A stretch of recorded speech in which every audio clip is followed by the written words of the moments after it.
अभी ना पूछो हमसे मंजिल कहाँ है। अभी तो हमने चलने का इरादा किया, ना हारे हैं ना तो हारेंगे, ये किसी और से नहीं खुद से वादा किया है। ना थके हैं कभी पैर, ना कभी हिम्मत हारी है। जज्बा है कुछ बनने का जिंदगी में, इसलिए सफर जारी है। अभी मंजिल दूर है, रुकना नहीं है।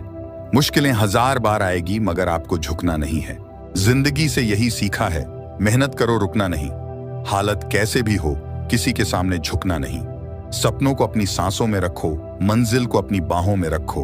हर एक जीत आपकी ही होगी, बस अपने लक्ष्य को अपनी निगाहों में रखो।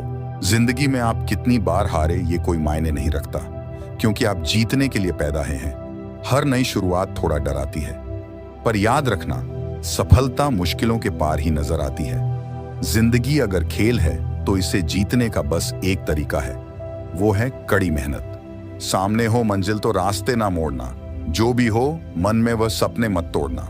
कदम कदम पर मिलेंगी मुश्किलें आपको, बस सितारे चुनने के लिए जमीन मत छोड़ना।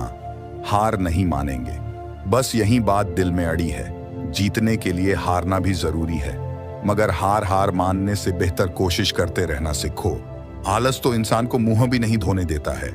कांटों पर चलने वाले अपनी मंजिल पर जल्दी पहुंचते हैं, क्योंकि कांटे कदमों की रफ्तार बढ़ा देते हैं। मंजिल इंसान के हौसले आजमाती है, सपनों के पर्दे आंखों से हटाती है। किसी भी बात से हिम्मत ना हारना, ठोकर ही इंसान को चलना सिखाती है। जब दुनिया आपको कमजोर समझे तो आपका जीतना बहुत जरूरी हो जाता है। जो कमजोर होते हैं वही किस्मत को रोते हैं। जिसने उगना होता है वो पत्थर का सीना चीर कर भी उगता है। जीतने का मजा भी तभी आएगा जब लोग आपकी हार का इंतजार करेंगे। सारी दुनिया कहती है हार मान लो, लेकिन दिल धीरे से कहता है एक बार और कोशिश कर, तू जरूर कर सकता है। मंजिल मिले ना मिले ये तो मुकद्दर की बात है, हम कोशिश भी ना करें ये तो गलत बात है। आपकी आज की मेहनत कल की खुशियों की चाबी है। बुरे वक्त में सबके असली रंग दिखते हैं, दिन के उजाले में तो पानी भी चांदी लगता है। जो नहीं हो सकता वही तो करना है। याद रखना जिंदगी हर एक लूसर को लेजेंड बनने का मौका जरूर देती है। चिंता और तनाव दूर करने का बस एक ही उपाय है, आंखें बंद करके सुबह शाम मंत्र बोलिए, भाड़ में गई दुनिया।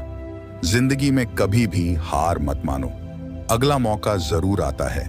आज के युग में बढ़ती सफलता को हासिल करने की होड़ में लोगों के लिए सफलता पाना थोड़ा मुश्किल सा हो गया है, पर जो लोग एक बार ठान लेते हैं वह तो अपने लक्ष्य को हासिल करके ही रहते हैं, और शायद शुरुआत भी कर दी हो। जैसा कि हम जानते हैं कि हर कोई जीवन में सफलता पाना चाहता है, इसलिए लोगों के पास हमेशा एक सपना या लक्ष्य होता है जिसे वो हासिल करना चाहते हैं। लेकिन जब हम सफलता पाने के लिए अपनी यात्रा शुरू करते हैं तो कई बार हम कई कारणों की वजह से अपने लक्ष्य से विचलित हो जाते हैं और हार मान लेते हैं। जीवन का हर पल हमें एक नई सीख देता है। अगर कोई काम आप पहली बार में नहीं कर पा रहे हो तो यह आपकी कमजोरी नहीं बल्कि आपकी तैयारी है। कोशिश करने के सफर में हार और जीत दोनों हो सकते हैं, परंतु असली शेर वही होता है जो हार कर भी फिर उठता है और कोशिश करता है। आपका सपनों को पूरा करने के लिए आप हर मुश्किल का सामना कर सकते हो, क्योंकि आप अपनी इच्छा और मेहनत से अपने मकसद की ओर बढ़ रहे हो। तो मत हारना, कभी कोशिश करने से डरना नहीं। जब आप कदम बढ़ाते हो तो आप अपने आप को और मजबूत बनाते हो और जीत की ओर बढ़ते हो। आप कुछ भी कर सकते हो, सिर्फ आपको यकीन होना चाहिए। आज हम आपको एक ऐसे व्यक्ति की कहानी से परिचित कराएंगे जिन्होंने कठिनाइयों का सामना करके अपने सपनों को पूरा किया। जिस उम्र में लोग रिटायरमेंट लेते हैं उस उम्र में इनका करियर शुरू हुआ। ये कहानी है KFC के मालिक कर्नल हार्लैंड सैंडर्स की, जिन्होंने 65 साल की उम्र में KFC की शुरुआत की थी। इसके बाद उनका नाम दुनिया के सबसे अमीर लोगों में गिना जाने लगा, लेकिन यहां तक पहुंचने से पहले वे 1000 बार फेल हो चुके थे। साधारण आदमी 10 या 20 बार फेल होने के बाद में नहीं उठ पाता, लेकिन जिन्हें दुनिया को दिखाना होता कि वे क्या हैं और क्या कर सकते हैं, उनके लिए उम्र और फेल होना कुछ मायने नहीं रखता, बल्कि वे सिर्फ लगे रहते हैं अपने लक्ष्य को पाने के लिए। कर्नल हार्लैंड सैंडर्स का जन्म 1890 में अमेरिका के इंडियाना में हेनरीविले में हुआ था। उनके पिता की देहांत हो चुका था जब वह सिर्फ 6 साल के थे। इसके बाद घर के हालात कठिन हो गए और उनकी मां ने एक फैक्ट्री में काम करना शुरू किया। सैंडर्स ने बहुत जल्दी खाना पकाने का काम सीख लिया, सिर्फ 7 साल की उम्र में। करीब 12 साल की उम्र में उनकी मां दूसरी शादी कर ली, जिसके परिणाम स्वरूप सैंडर्स को अपने सौतेले पिता से समस्या होने लगी, जिसके कारण वह अपनी आंटी के पास चले गए और एक फार्म में काम करने लगे। सैंडर्स ने 7वीं कक्षा की पढ़ाई छोड़ दी। इसके बाद वे विभिन्न जगहों पर कई तरह के काम करते रहे। सेना में भर्ती होने का प्रयास किया, लेकिन वहां से निकाल दिए गए। करीब 19 साल की उम्र में उन्होंने शादी कर ली। कुछ समय तक रेलवे में काम किया, लेकिन कुछ विवाद के बाद वह वहां से भी निकल गए, जिसके बाद उनकी पत्नी भी उनके साथ नहीं रहना चाहती थी और वो अपने बच्चों के साथ अलग हो गई। सैंडर्स ने अपने जीवन में अनेक छोटे मोटे काम किए, जैसे कि इंश्योरेंस बेचना, क्रेडिट कार्ड बेचना, टायर बेचना, लैंप बनाना और नाव चलाना जैसे कामों में भी अपने हाथ आजमाए। सैंडर्स ने कभी भी हार नहीं मानी। सैंडर्स का रेस्टोरेंट व्यापार 1930 में पहली बार सफलता के पथ पर आया, जब उन्होंने केंटकी के कॉर्बिन में एक गैस स्टेशन खरीदा। बहुत सारे यात्री उनसे सुझाव देने लगे कि वह एक रेस्टोरेंट भी खोलें। चिकन के प्रति उनका प्यार बचपन से ही था, इसलिए उन्होंने रेस्टोरेंट में विभिन्न प्रकार के चिकन बेचने का प्रयास किया। इस काम में सफलता मिलने लगी और वह बड़ी कमाई करने लगे। एक दिन केंटकी के गवर्नर 1950 में उनके रेस्टोरेंट में आए और उनके चिकन का स्वाद चखा। उन्हें वह बहुत पसंद आया और उन्होंने हारलैंड सैंडर्स को कर्नल की उपाधि दी। कर्नल की उपाधि एक महत्वपूर्ण सम्मान मानी जाती है। सैंडर्स के रेस्टोरेंट के स्थान से एक हाईवे निकलने वाला था, जिसके बाद उनका रेस्टोरेंट टूट गया और यहां से फिर से एक नया मार्ग खोजने का संघर्ष शुरू हुआ। उन्होंने विचार किया कि उनकी रेस्टोरेंट की रेसिपी को बेचकर उन्हें अधिक मुनाफा कैसे कमाया जा सकता है। इसी सोच के साथ उन्होंने अपनी फ्राइड चिकन रेसिपी को तमाम रेस्टोरेंटों में बेचने की कोशिश की। वे जगह जगह गए, लेकिन हर जगह ना सुना। उन्होंने बड़ी मेहनत और संघर्ष के बाद अपनी पहली हां प्राप्त की और इससे केएफसी का सफर शुरू हुआ। कर्नल सैंडर्स ने अपने 65 साल की उम्र में केएफसी की शुरुआत की। जब उन्हें एक रेस्टोरेंट ने अपनी चिकन रेसिपी बेचने की पेशकश की, तो उन्होंने रेस्टोरेंट को अपने खास मसाले के साथ भेजने लगे, जिससे उनकी रेसिपी का राज बना रहा और लोगों को उनकी स्वादिष्ट चिकन का आनंद आ रहा था। इसके बाद 1963 में अक्टूबर महीना के दौरान एक वकील जॉन वाई ब्राउज जूनियर और व्यापारी जैक सी मैसी ने सैंडर्स से मुलाकात की और केएफसी की फ्रेंचाइजी खरीदने की प्रस्तावना दिखाई। शुरुआत में वह मना करते रहे, लेकिन बाद में उन्होंने $2 मिलियन पर मान लिया, जो जनवरी 1965 में हुआ। इस सौदे के तहत यकीनी बन गया कि केंटकी फ्राइड चिकन कंपनी अपने रेस्टोरेंट को विश्व भर में फैलाएगी और कभी भी गुणवत्ता पर समझौता नहीं करेगी। सैंडर्स को $40,000 की वेतन भी दी और बाद में उनकी वेतन को $75,000 पर बढ़ा दिया गया। इसके बाद उनकी कंपनी ने विभिन्न उद्योगों में नाम कमाया, जैसे कि रेनॉल्ड्स और पेप्सिको, और अब इस कंपनी का मालिकाना यम ब्रांड्स इनकॉर्पोरेशन के पास है। कर्नल सैंडर्स की मृत्यु 1980 में 90 साल की आयु में हुई। आज कर्नल सैंडर्स नहीं है, लेकिन केएफसी के चिकन के शौकीनों के लिए वे हमेशा यादगार हैं।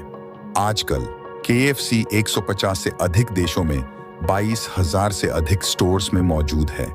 यह कहानी हमें यह सिखाती है कि जीवन में सफलता पाने के लिए कभी भी हार नहीं माननी चाहिए। कभी भी अच्छे और बुरे समय में संघर्ष को नकार कर और कभी कभी हार के बावजूद आगे बढ़ने की कोशिश करना चाहिए। केएफसी के कर्नल सैंडर्स की कहानी इस बात का उदाहरण है कि पिता के देहांत के बाद, माता के छोड़कर जाने के बाद भी खुद को किस तरह काबिल बनाया। हालात चाहे जैसे भी हो, आपको कभी भी निराश नहीं होना है। महत्वपूर्ण है कि आप कितनी मेहनत करने को तैयार हैं और कभी भी हार नहीं माने। तो आप भी अपने सपनों की प्राप्ति के लिए मेहनत करें। किसी भी परिस्थिति में हार न माने और सपनों को पूरा करने का संकल्प करें, क्योंकि सपनों की पूर्ति का सबसे महत्वपूर्ण रास्ता आपका खुद का संघर्ष और मेहनत है। आपका सफल होने का सफर बेहद मुश्किल हो सकता है, लेकिन आपका संकल्प और मेहनत आपको उन सभी चुनौतियों का सामना करने में मदद करेगा। क्योंकि जब आपका संकल्प मजबूत होता है, तो आप किसी भी लक्ष्य को पाने में सफल हो सकते हैं। कभी कभी हम बहुत सारे संघर्षों, समस्याओं और असफलता के कारण अपने लक्ष्य को छोड़ देते हैं, और कभी कभी हमारे आसपास के लोग हमें उकसाते हैं और ध्वस्त करते हैं। सफलता अंत नहीं होती और असफलता घातक नहीं होती। सफलता मिले या असफलता, जीवन में आगे बढ़ते रहने की हिम्मत ही मायने रखती है। आपको यह याद रखना है कि चाहे जितनी मुश्किलें आ जाए, आपको कभी भी हार नहीं मानना है और उनका डटकर सामना करना है।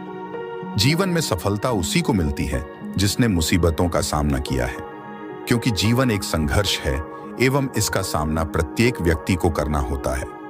सफलता सभी को अच्छी लगती है। हर व्यक्ति अपने सपने को पूरा करने की कोशिश भी करता है, लेकिन थोड़ी सी परेशानी आने पर उसे लगता है कि उसके रास्ते में बहुत बड़ी बाधा आ गई है और उसके सारे मार्ग बंद हो गए हैं, जिस कारण से वह हतोत्साहित हो जाता है। उसे लगता है उसके प्रयास व्यर्थ हो गए हैं। अधिकांश लोगों के साथ ऐसा ही होता है, लेकिन दूसरी ओर दुनिया में ऐसे लोग भी हैं जिन्होंने विषम से विषम परिस्थितियों में हार नहीं, लगातार अपने सपने को पूरा करने में लगे रहे, क्योंकि उन्हें कभी ऐसा लगा ही नहीं कि वह हार रहे हैं। मन का डर हमेशा हमें आगे बढ़ने से रोकता है। जिस व्यक्ति के मन में हार जाने का डर है, वह कभी भी अपनी पूरी क्षमता से काम कर ही नहीं सकता। उसका मन उसको हमेशा कमजोर होने का एहसास कराता रहेगा। आप चाहे किसी भी फील्ड में हो और आप चाहे कोई भी कार्य कर रहे हो, आपको अपने मन को जीतना बहुत जरूरी है, क्योंकि जो व्यक्ति मन से हार जाता है वह अपार क्षमता होने के बावजूद कभी सफल नहीं हो सकता। अगर आपको जीतना है तो असफल होने के सारे रास्ते बंद कीजिए। आपने स्वयं महसूस किया होगा कि जब इंसान के सभी रास्ते बंद हो जाते हैं, तभी वह सबसे ज्यादा मेहनत करता है और सफलता हासिल करता है। अपने अंदर एक विजेता को खोजिए। एक विजेता जैसी सोच बनाइए। विजेता बनना कोई मुश्किल नहीं है। हर व्यक्ति के अंदर एक विजेता है। आपके अंदर एक विजेता है और उस विजेता का बस यही कहना है, नेवर गिव अप। जब आपने सपना देखा और उसे साकार करने के लिए आगे बढ़े, तो अब क्या हुआ? हमारी सबसे बड़ी कमजोरी हार मान लेना है, जबकि सफल होने का सबसे बड़ा कारण है प्रयास करना। आप अभी निराश हैं और इसलिए लक्ष्य को छोड़ने के लिए तैयार हैं। आपकी गलती नहीं, क्योंकि ज्यादातर लोग ऐसा ही करते हैं, पर कुछ लोग प्रयास करते हैं और उस मुकाम पर पहुंच जाते हैं जहां पहुंचने का संपन्न बहुत से लोग देखते हैं। जिनके इरादे बुलंद होते हैं वो तब तक नहीं हारते जब तक जीत न जाए। लड़ते रहो, अपनी चाहत को महसूस करो, अपने लक्ष्य की दिशा में योजना बनाओ और काम करो। जब तक